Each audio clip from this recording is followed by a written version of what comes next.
Now, how many times have you heard somebody say you ought not judge?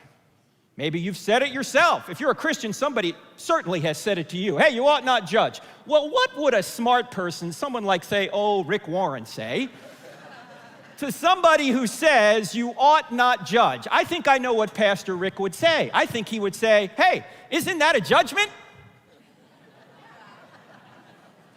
You see, when somebody says you ought not judge, you ought to put your hands on your hips and say, then why are you judging me for judging? See, because it's a judgment. Notice that this, don't judge, is a self-defeating statement. What's a self-defeating statement? A self-defeating statement is like saying, I can't speak a word in English. Or there are no sentences in the English language longer than 3 words.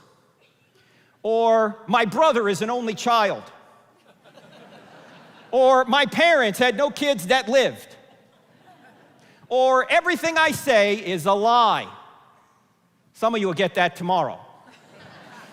And relativism is self-defeating. When people say you ought not judge, they're making a judgment. When people say there are no absolutes, you should ask them, are you absolutely sure? When people say all truth is relative, you ought to say, is that a relative truth? When people say there is no truth, you ought to ask them, is that true? Is it true that there is no truth? Because if it's true that there is no truth, the claim there is no truth can't be true, but it claims to be true. Did I say that right? I know that can give you intellectual constipation if you think about it, but that's because it's self-defeating. It doesn't meet its own standard.